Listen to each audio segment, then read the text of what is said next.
Assalamualaikum warahmatullahi wabarakatuh. Teman-teman, selamat pagi. Video ini saya sengaja rekam untuk nanti memudahkan teman-teman dalam belajar kualitatif. Jadi ini masih percobaan. Semoga teknik ini berhasil untuk nanti bisa teman-teman juga memanfaatkan. Ya, marilah kita mulai pertemuan pada pagi hari ini dengan membaca basmalah. Saya antarkan Bismillahirrahmanirrahim. Teman-teman, pertemuan pertama penelitian kualitatif ini akan membahas tentang mengapa kita harus meneliti, gitu ya. Jadi nanti teman-teman akan dihadapkan dengan penelitian kualitatif. Saya coba untuk mengelaborasi, membedah konsep berpikir ilmiah itu seperti apa. Kita mulai ya. Baik, saya share screen terlebih dahulu.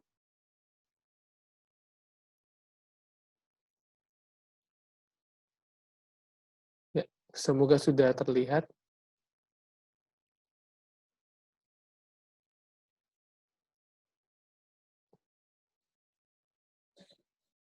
Ya, bismillahirrahmanirrahim. Jadi hari ini kita akan berbicara tentang mengapa kita harus melakukan riset. Gitu ya. Begini teman-teman,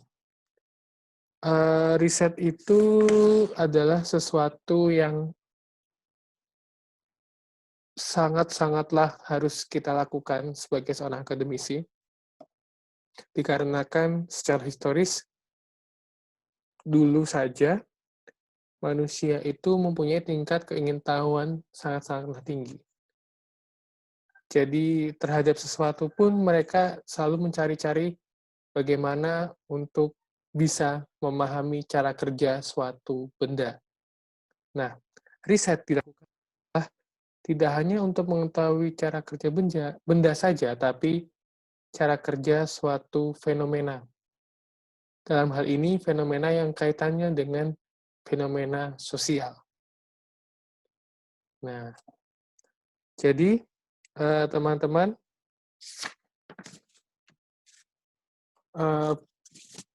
manusia itu terus mengembangkan pengetahuannya.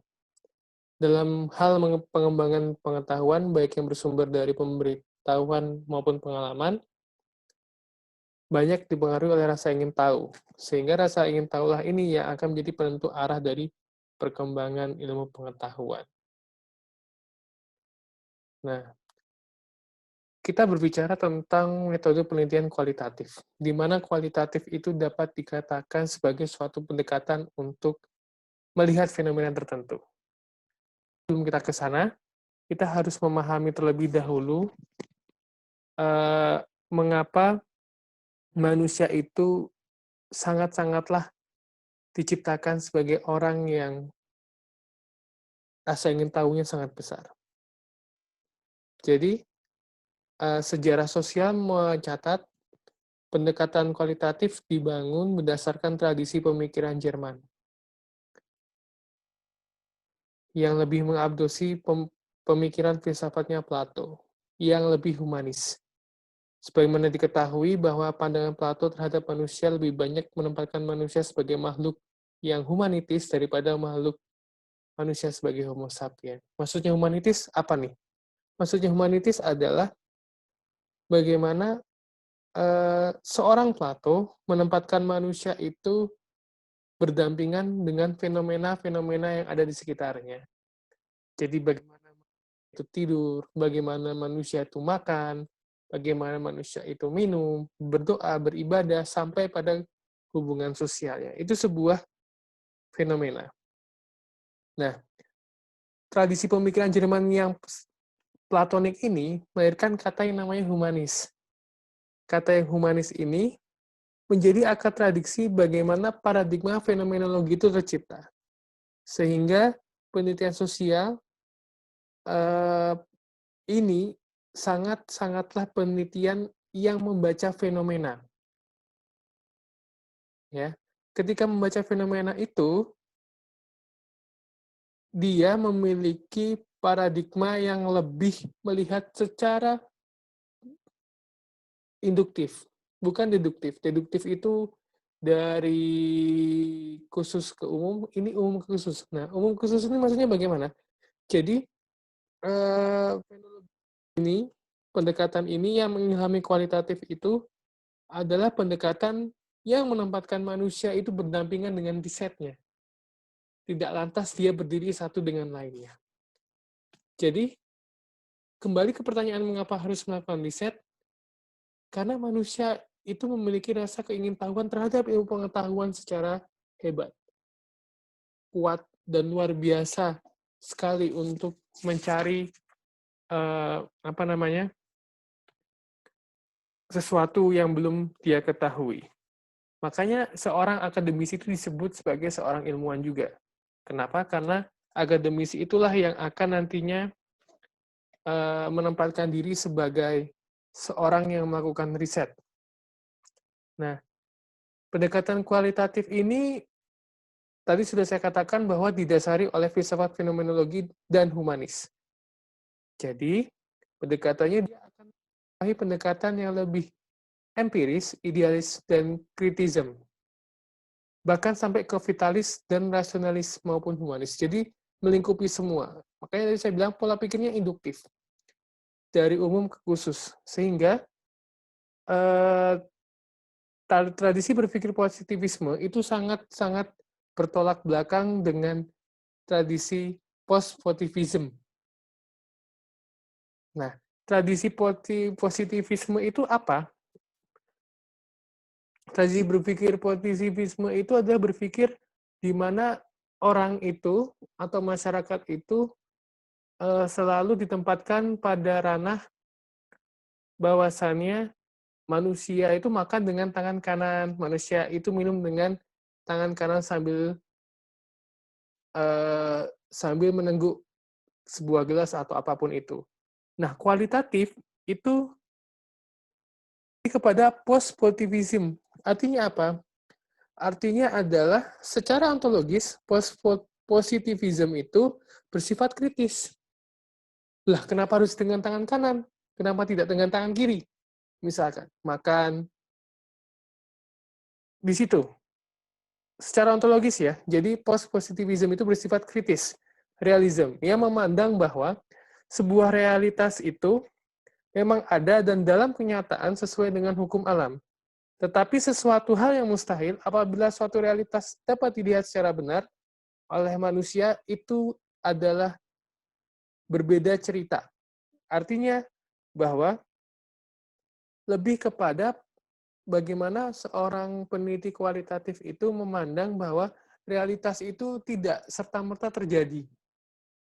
Pasti ada A, B, C, dan D. Makanya teman-teman, post-positivism hanya penelitian kualitatif memakai itu. Secara metodologi, pendekatannya eksperimental dong. Kenapa? Karena melalui observasi saja tidak cukup. Kalau yang tadi positivism, penilaian kuantitatif, kita ketahui bahwa dia dapat melakukan survei secara metode. Tapi kalau post-positivism, penilaian kualitatif, nggak cukup hanya dengan sebuah observasi saja. Jadi dia pakainya metodenya triangulasi atau triangulation. Apa itu? Iya, macam-macam metode.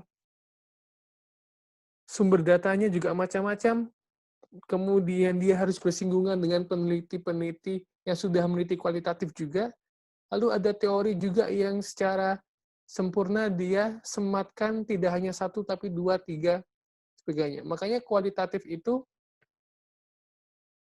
dia lebih in-depth, lebih menyasar berpikirnya induktif. Lalu secara epistemologis, sudah saya singgung di awal bahwa antara pengamat dan peneliti, antara peneliti atau pengamat dan objek yang diteliti, atau realitas yang diteliti, itu nggak bisa dipisahkan, teman-teman. Kalau positivism, dia melihat realitas itu apa adanya, dia survei. Kalau post-positivism, ada realitas tertentu, dia harus berdampingan dengan dia. Gitu ya. Jadi, ketika kamu melihat orang makan dengan tangan kiri, kamu juga harus melakukan hal yang sama dan mencari alasannya. Mengapa? Oleh karenanya, penelitian kualitatif yang post-positivism ini bersifatnya tadi itu, kritis. Semoga sampai sini nggak ada pertanyaan. Tapi kalau ada pertanyaan, nanti kita akan di pertemuan. Lalu, teman-teman, ketika ditasbihkan bahwa peneliti kualitatif memiliki tingkat kritis yang lebih tinggi daripada penelitian kuantitatif, maka jangan diartikan bahwa penelitian kualitatif lebih baik daripada penelitian kuantitatif. Tidak. Karena positivisme itu ilmunya valid, yang dibangun dengan cara empiris. Maksudnya bagaimana?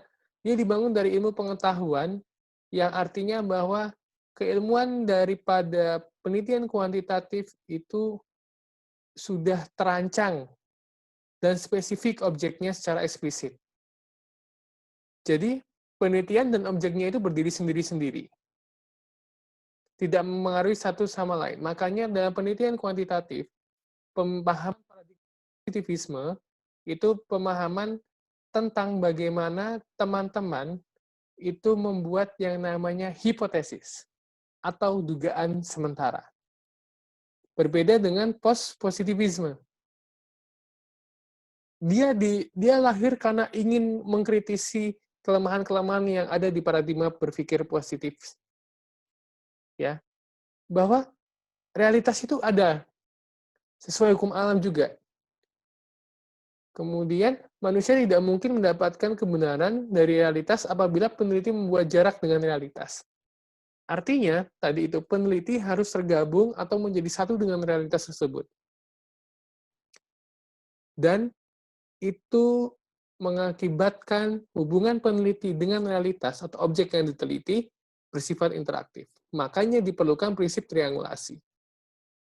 Tidak hanya dalam observasi saja, tapi dia harus wawancara, dia harus dokumen, dia harus kemudian observasi juga.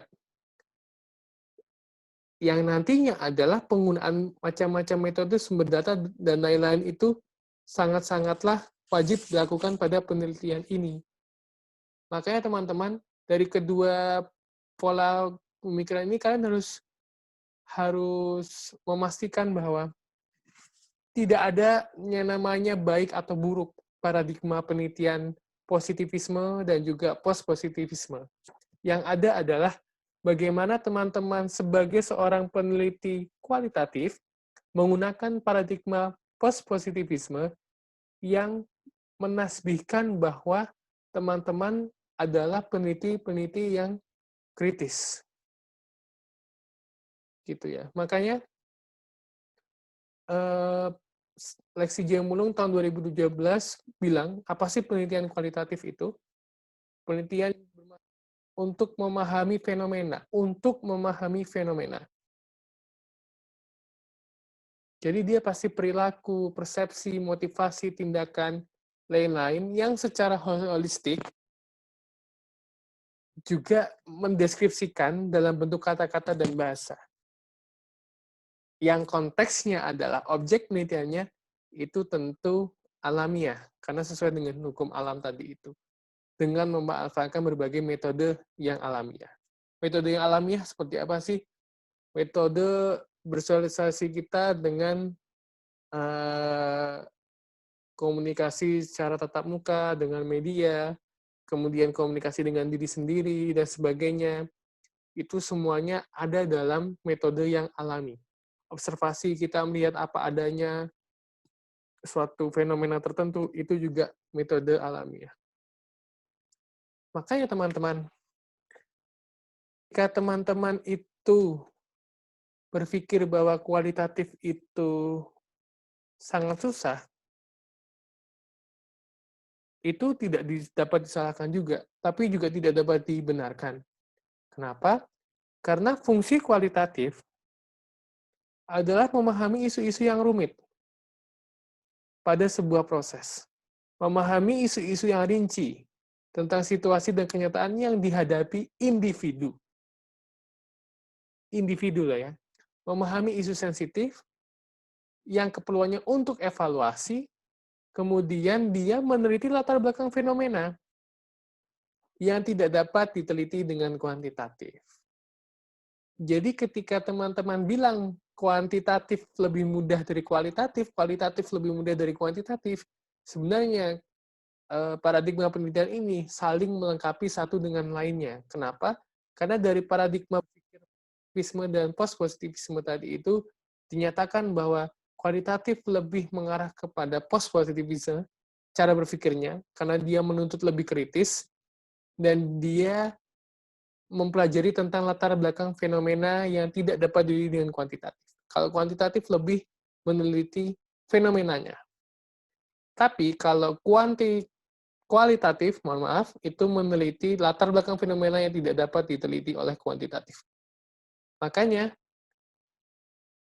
meneliti tentang hal-hal yang berkaitan dengan latar belakang subjek penelitian. Tidak pada subjeknya, tapi latar belakang subjeknya. Apa yang melatar belakangi si subjek penelitian tersebut, itu yang dicari di kualitatif. Makanya, kualitatif itu temuannya pasti akan membongkar fenomena-fenomena yang belum banyak diketahui. Nah, jadi, ini, fenomena sosial di masyarakat memiliki gejala yang berbeda-beda. Setiap masalah memiliki wajah yang berbeda, dan setiap perbedaan wajah memiliki masalah yang bermacam-macam. Dengan kata lain, fenomena sosial memiliki dimensi sosial yang berbeda-beda, memiliki dimensi sosial yang berbeda-beda, serta tidak dapat dijelaskan hanya dalam pandangan materi dan fisika saja. Karena manusia memiliki kehendak sendiri untuk mengubah diri, dunia, dan semestanya. Jadi pendekatan kualitatif itu adalah pendekatan yang proses penelitian dan ilmu pengetahuannya tidak sesederhana apa yang terjadi pada penelitian kuantitatif. Karena sebelum hasil-hasil penelitian kualitatif memberi sumbangan pada ilmu pengetahuan, tahapannya juga kritis ilmiah, yang mana nantinya peneliti itu memulai berpikir secara induktif, yaitu menangkap berbagai fakta atau fenomena-fenomena sosial melalui pengamatan di lapangan, kemudian menganalisis, dan kemudian berupaya melakukan teorisasi berdasarkan apa yang diamati itu. Nah, jadi dia memiliki karakteristik tersendiri. Pertama, dia latarnya alami. Dan dia meneliti manusia, atau alatnya adalah manusia. Karena tadi saya katakan bahwa setiap fenomena sosial di masyarakat memiliki gejala yang berbeda, setiap wajah memiliki masalah yang berbeda, kemudian setiap perbedaan wajah itu memiliki juga masalah yang berbeda. Analisis datanya secara induktif. Ya. Kemudian cara pemaparannya adalah deskriptif. Dan ini yang sangat-sangatlah penting dalam kualitatif, yaitu sebuah proses. Kemudian, adanya kriteria khusus untuk keabsahan data. Intinya begini, ketika instrumennya adalah manusia, maka data yang nantinya akan dikolek di kualitatif itu memiliki indikator-indikator dia disebut sah untuk diteliti secara kualitatif. Misalnya kalian ingin meneliti tentang bagaimana orang yang menjalankan ibadah puasa, latar belakangnya apa, itulah. Maka kalian harus menyematkan indikator-indikator tertentu. Pertama, di agamanya Islam, yang kedua itu mutlak ya, yang kedua dia berumur antara 20 sampai 30 tahun karena asumsinya dia bisa melakukan puasa selama 30 hari penuh, kemudian dia harus sehat dan sebagainya, kemudian dia hidup di wilayah tertentu. Nah, bersifat sementara. Kenapa? Karena kualitatif itu nantinya ketika teman-teman meneliti orang yang berpuasa tadi, dengan indikator itu A, jadi cuma sampai tadi umur, dan juga domisilinya di mana, maka nanti ketika ada temuan, dia desain yang ada di sini justru nantinya akan melebar. Bisa jadi nanti ketika teman-teman meneliti orang yang berpuasa, kalian menemukan hal baru. Oh, ternyata ada tradisi puasa yang tidak hanya dilakukan di bulan Ramadan, tapi ada puasa Senin Kamis, ada puasa. Nah, itu desainnya akan tadi yang dikatakan bersifat sementara karena apa namanya ada temuan-temuan baru yang terkandung atau dalam 30 hari kalian meneliti orang puasa ternyata dia sakit. Makanya akan ada bagaimana dia mengganti, bagaimana cara dia membayar fidyah sebagainya. Makanya desain penelitian itu bersifat sementara karena cara berpikirnya tadi itu induktif. Hasil penelitian didudungkan dan disepakati bersama. Ini cukup jelas menurut saya. Sehingga metode kualitatif ini adalah hasil yang disepakati adalah hasil penelitian disepakati atau didudungkan disepakati bersama. Itu maksudnya adalah ketika menggunakan metode kualitatif tadi itu, maka hasil penelitian ini didasarkan dengan teori yang nantinya akan dirundingkan dan disepakati secara teoritis, tidak hanya bersifat pendapat peneliti atau common sense. Sebab apa? Sebab dalam metode kualitatif mutlak subjektivitas peneliti itu yang paling kental di sini. Nah, sehingga teman-teman, sedikit saya menambahkan bahwa ketika teman-teman ingin belajar kualitatif itu, secara tidak langsung peneliti diarahkan oleh produk induktif untuk menemukan jawaban yang logis terhadap apa yang sedang menjadi pusat perhatian dalam penelitian. Ya, akhirnya produk berpikir induktif menjadi jawaban sementara terhadap apa yang dipertanyakan dalam penelitian. Sehingga jawaban tersebut adalah buah dari berpikir secara induktif analitis.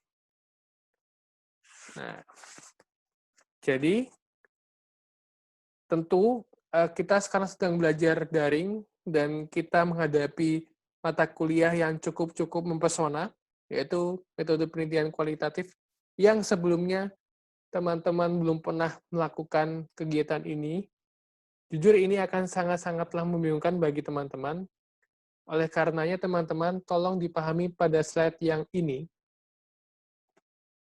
Positivism dan post-positivism. Saya ulangi. Paradigma berpikir positivisme itu adalah paradigma berpikir yang acap kali menerima fenomena secara apa adanya. Tapi ketika teman-teman belajar menerima fenomena itu post-positivisme, oh, ternyata fenomena tersebut ada latar belakang A, ada latar belakang B, kemudian ada kebijakan A, ada kebijakan B, itu sudah teman-teman menciptakan pola pikir yang pada saat menjadi peneliti, teman-teman pasti penelitiannya adalah kualitatif. Nah, agar lebih mempermudah lagi, dulu begini, penelitian saya kualitatif pertama untuk skripsi saya, itu adalah tentang stereotip perempuan Sunda dalam film Indonesia. Saya meneliti film, objeknya adalah film. Tapi instrumennya adalah manusia. Clear ya di sini ya. Dan kenapa saya memilih memakai kualitatif? Karena bagi sebagian orang, film Kawin Kontrak, yang merupakan objek dari penelitian saya, itu adalah film yang bersifat hiburan. Memandangnya itu sebuah karya yang untuk ditonton, menghibur, sebagai salah satu produk media massa.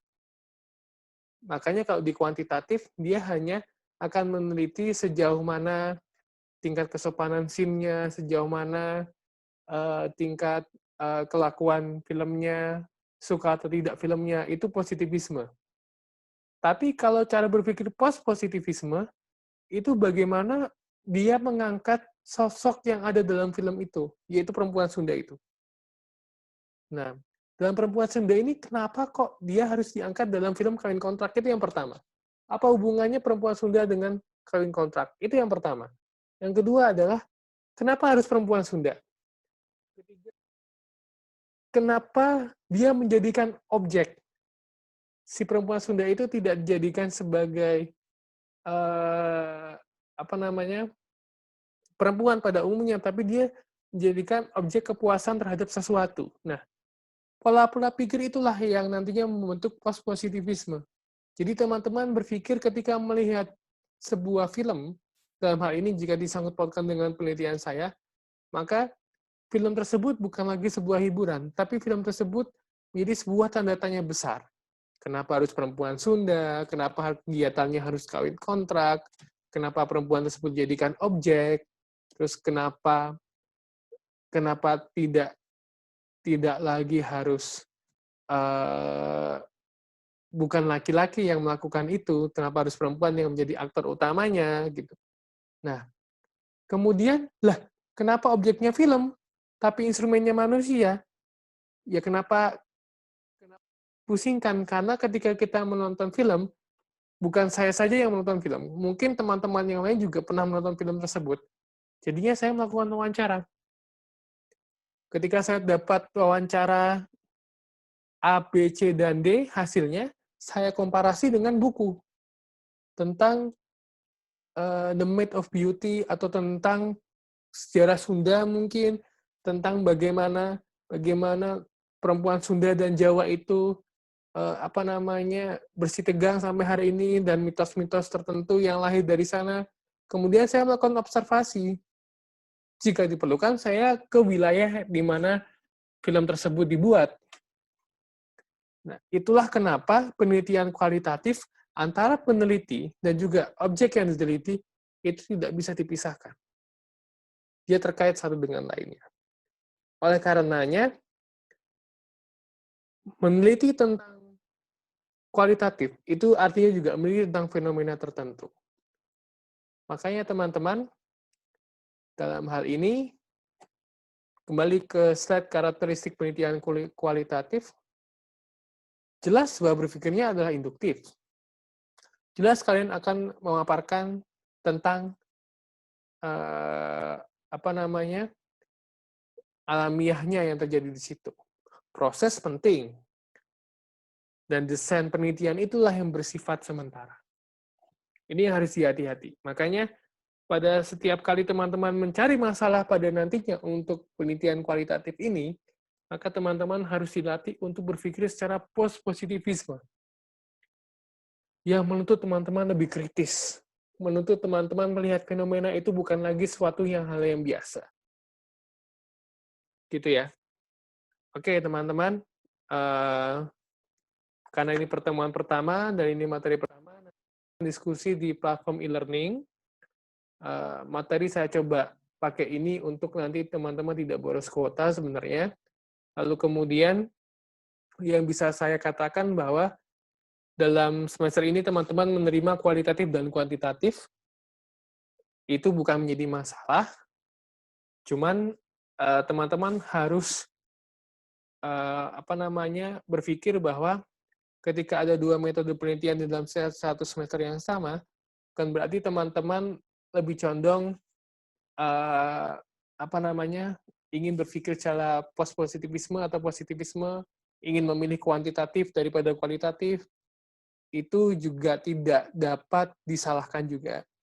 Yang saya mau pesan adalah, pada mata kuliah ini, luarannya adalah proposal penelitian. Kita akan pelan-pelan menuju ke sana, lalu kemudian teman-teman akan mempresentasikan masalah, karena akan saya cek bagaimana alur berpikir post-positivismenya teman-teman. Kemudian, saya harap teman-teman tidak lelah, karena kita harus bertemu daring terus seperti ini. Semoga teman-teman dalam lindungan Allah SWT. Lalu, percayalah teman-teman, ini tidak mudah untuk menjelaskan penelitian kualitatif secara daring. Oleh karenanya, saya minta teman-teman juga membaca buku tentang metode penelitian kualitatif, baik secara e-book maupun buku. Ada satu buku yang bagus, yaitu dari Prof. Dr. Burhan Bungin, SSMSI. Nah, itu tentang metode penilaian kualitatif bisa kalian baca, karena sangat lekat dengan eee, kata-kata yang sangat membekas adalah peneliti itu harus punya ilmu dan agama. Jadi kedua itu sama dengan penelitian yang nantinya akan menyesatkan. Gitu ya. Kita akan pelan-pelan. Jadi hari ini saya ingin buka bagaimana pola pikirnya teman-teman melihat fenomena tertentu dari dua pendekatan, positivisme dan positivisme. Ya. Jadi teman-teman nanti bisa kita diskusi panjang di e-learning. Silakan mengajukan pertanyaan di e-learning, akan saya jawab pada jam 10 nanti. Kemudian ceritakan pengalaman teman-teman tentang melihat sebuah fenomena apapun itu. Jadi nanti di kolom diskusi dan juga tugas kecil akan kita lakukan, saya ingin melihat bagaimana teman-teman melihat fenomena itu, yang membuat kalian resah dengan akar dari positivisme atau post-positivisme. Gitu ya. Sebenarnya ada dua lagi, berpikir hermeneutik dan juga kritis. Mungkin akan minggu depan kita bahas, tapi untuk saat ini kita akan fokus di keduanya sebagai landasan berpikir kuantitatif dan kualitatif. Terakhir dari saya, teman-teman, sekali lagi kita ke slide awal, mengapa harus melakukan riset, mutlak karena teman-teman atau mahasiswa ataupun disebut sebagai manusia, pasti satu yang dicari, yaitu adalah pencarian tentang kebenaran atau telling the truth. Oleh karenanya, bagaimana cara mencari kebenaran itu dengan ilmiah, karena teman-teman akademisi. Baik, untuk nanti pertemuan kita lanjutkan di e-learning. Kita akan membahas lebih banyak di e-learning. Tanya apa yang harus ditanya di kolom komentar. Kemudian teman-teman harus wajib bertanya sebagai tanda teman-teman aktif di kuliah pagi hari ini. Oleh karena itu, terima kasih teman-teman atas waktunya. Saya akhiri, kurang lebihnya saya mohon maaf. Assalamualaikum warahmatullahi wabarakatuh. Selamat ketemu di e-learning. Oke, saya live ya.